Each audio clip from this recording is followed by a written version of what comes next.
चलिए आज शुरू करते हैं डे 19 उत्तर प्रदेश का पर्यटन, हेरिटेज पार्क, ऐतिहासिक किले और पौराणिक स्थल। तो सबसे पहले बात करते हैं, जूम कर लेते हैं हेरिटेज आर्क की। क्वेश्चन आएगा हेरिटेज आर्क किस स्टेट से संबंधित है। तो यूपी सरकार ने पर्यटन को बढ़ावा देने के लिए 3 शहरों को जोड़कर एक आर्क बनाया है, जिसे हेरिटेज आर्क कहते हैं। अब ये 3 शहर कौन से हैं? ये 3 शहर हैं आगरा,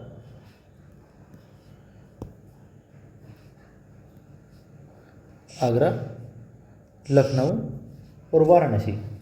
तो आप याद रख सकते हैं AKV, या फिर ऐसे नहीं याद रख सकते, इसे याद रखो VAK, वॉक। कहाँ वॉक करो? हेरिटेज पार्क में, आर्क में, ठीक है। वाराणसी, आगरा और अरे बाय बैठ क्या हो गया,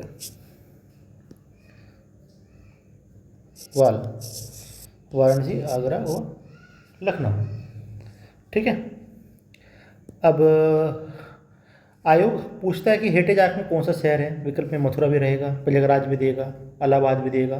तो ये आपको याद रखना, A4 इलाहाबाद नहीं है, आगरा है। तो वाराणसी, आगरा और लखनऊ, ठीक है। आगे चलते हैं।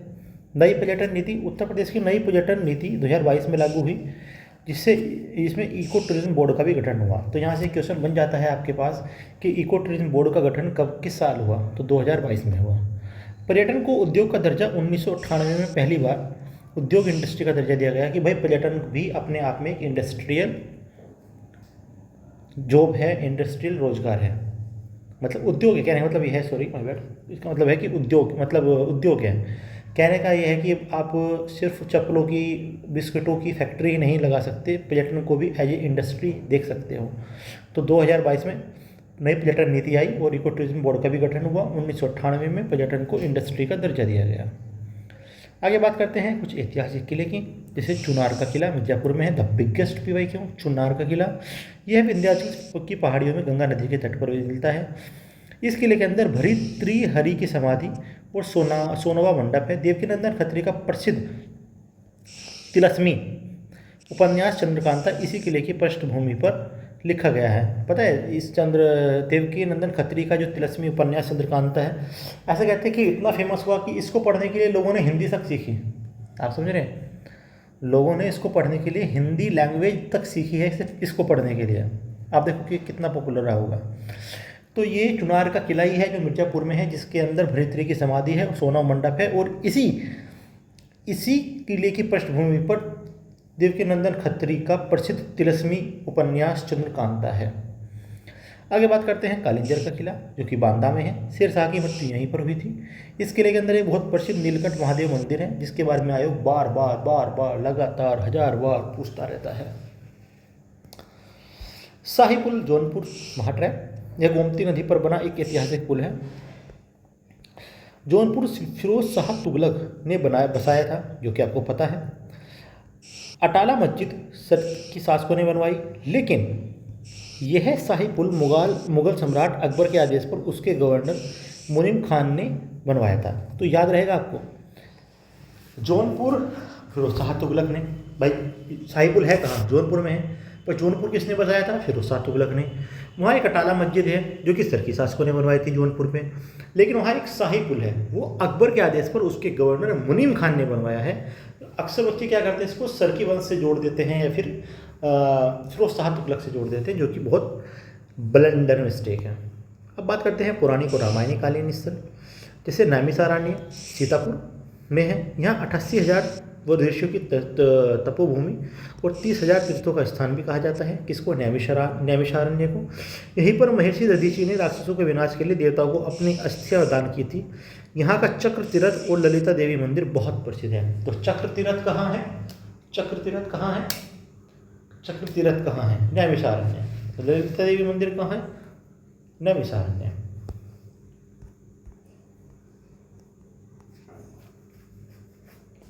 आगे बात करते हैं संगमेरपुर, जो कि प्रयागराज में है। यह रामायण काल का एक प्रमुख स्थल है। यहीं पर निषाद राज विह ने भगवान राम, सीता और लक्ष्मण को अपनी नाव से गंगा पार करवाई थी।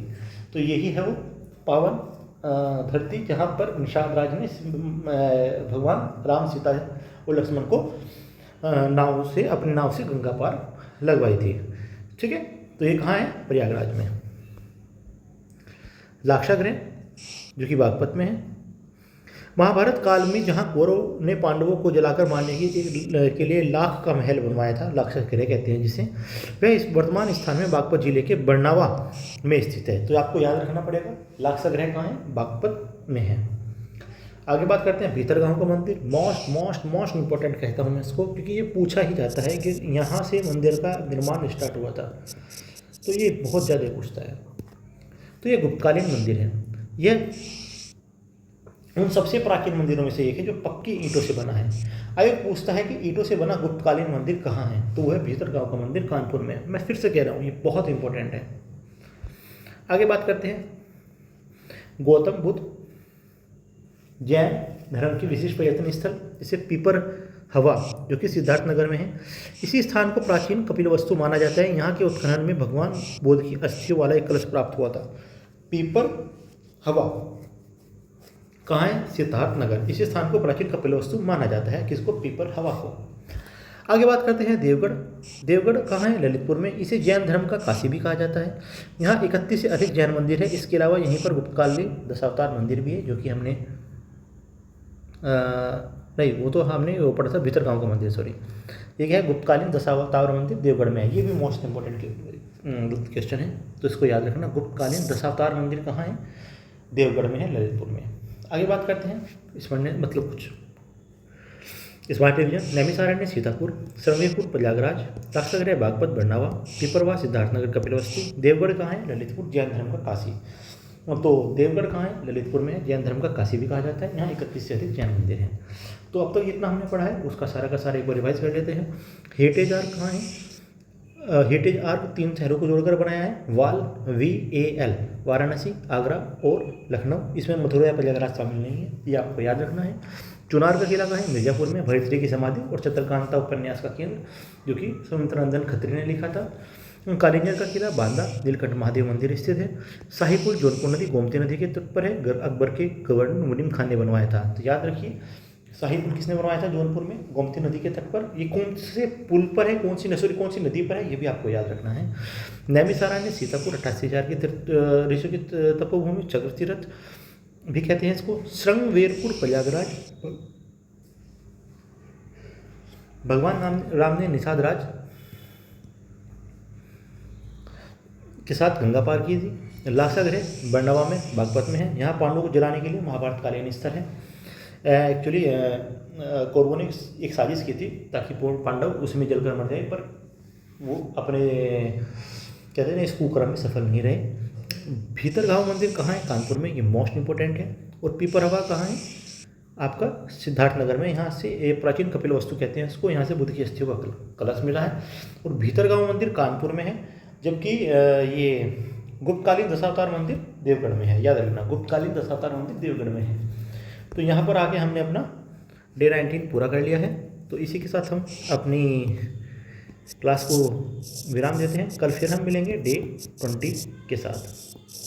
तब तक के लिए बाय।